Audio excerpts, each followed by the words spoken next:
आप भोट देकी बाहर मतदान प्रक्रिया सामिल हेले गोटे सुस्थ गणतंत्र गठन करने जड़े कैंडिडेट भाव आप भोटर मान कौन नवेदन देखु मु मोर समस्त भोटर भाई भौणी को नवेदन करी जे गणतंत्र सबुठारु बड़ पर्व महापर्व समस्ते सामिल हवा उचित ये आप मौलिक अधिकार आम विभिन्न अधिकार लड़ाई करुँ तो आम निजे निज इच्छा स्वतःप्रत भाव आम मतदान कर आवश्यक अच्छे मतदान द्वारा दुईटी जिन सब्यस्त हुए जे जो सरकार अच्छी जो दल आप कम कर खुशी अच्छा जदि आप सरकार को खुशी ना तापर भी मतदान कर कथा तो गोटे गणतंत्र पर्व गोटे हेल्दी डेमोक्रेसी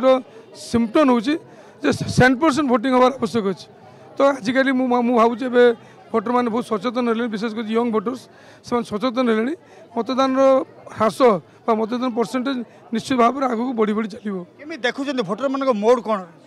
देखो सका बर्तमान 11:30 अच्छी बर्तमान पूरा बूथ जाम अच्छी ये इंडिकेट कर फेवरेबल कंडीशंस अच्छी लोक मतदान ये कर लोक खुशी अच्छा व्यवस्था सहित खुशी अच्छा लाइन अध घंटे छिड़ापी भी कष्ट ना आप शुणुले जमी विधायक प्रार्थी स्वरूप दास आपण को प्रतिक्रिया दौले जे से आसिक भोट देले एवं से एक सुस्थ गणतंत्र गठन करने समस्त सहयोग कामना कर समस्ते आसतु मतदान प्रक्रिया सामिल हूँ एवं सुस्थ सरकार गठन करूँ।